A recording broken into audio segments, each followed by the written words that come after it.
Case ഒത്തുതീർപ്പിന് BJP. നേതാക്കൾ പണം വാങ്ങിയെന്ന കേസിൽ പോലീസ് ഉദ്യോഗസ്ഥനെ അന്വേഷണ സംഘം പ്രതി ചേർത്തു. പ്രതികളെ സഹായിച്ച് ഇടുക്കി പോലീസ് സ്റ്റേഷനിലെ സനൽ എന്ന പോലീസുകാരനെയാണ് മൂന്നാം പ്രതിയാക്കി കേസെടുത്തിട്ടുള്ളത്. Case ഒത്തുതീർപ്പിന് BJP. നേതാക്കൾ പണം വാങ്ങിയെന്ന കേസിൽ പോലീസുകാരനെ പ്രതി ചേർത്തു. പ്രതികളെ സഹായിച്ച ഇടുക്കി പോലീസ് സ്റ്റേഷനിലെ സനൽ എന്ന പോലീസുകാരനെയാണ് കേസിൽ മൂന്നാം പ്രതിയാക്കിയത്. ബി.ജെ.പി. നിയോജകമണ്ഡലം സെക്രട്ടറി ടി.എസ്. സുനീഷ് ഒന്നാം പ്രതിയും നിയോജകമണ്ഡലം ജനറൽ സെക്രട്ടറി ഉണ്ണികൃഷ്ണൻ മാങ്ങോട് രണ്ടാം പ്രതിയുമാണ്.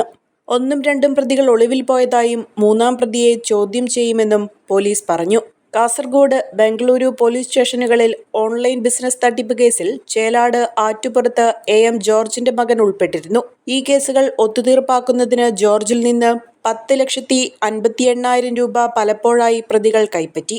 എന്നാൽ കേസുകൾ തീർപ്പാകാതെ വീണ്ടും മറ്റൊരു കേസ് വന്നപ്പോൾ ജോർജ് നേരിട്ട് 5 ലക്ഷം രൂപ നൽകി ആ കേസ് ഒത്തുതീർപ്പാക്കി. എന്നാൽ ആദ്യം കൈപ്പറ്റിയ പണം തിരികെ നൽകാതെ പ്രതികൾ കുടുംബത്തെ ഭീഷണിപ്പെടുത്തി. ബി.ജെ.പി. നേതൃത്വത്തിനും പോലീസിനും പരാതി നൽകിയിട്ടും പരിഹാരമുണ്ടാകാത്ത സാഹചര്യത്തിൽ തിങ്കളാഴ്ച കോതമംഗലം ബി.ജെ.പി. ഓഫീസിനു മുന്നിൽ ആത്മഹത്യാ ഭീഷണി മുഴക്കി ജോർജും കുടുംബവും കുത്തിയിരിപ്പ് നടത്തി. തുടർന്നാണ് പോലീസ് കേസെടുത്തത്. കുക്കിംഗ് ആരുടേതാണെങ്കിലും ഹൈസയുണ്ടെങ്കിൽ രുചിയുടെ മേളാങ്കമല്ലേ? എന്താലേ ഹൈസയുടെ ഒരു രുചി. ഇനി എല്ലാ ഫംഗ്ഷനും ഇവൻ തന്നെ താരം. Haiza curry powder, the taste of royalty.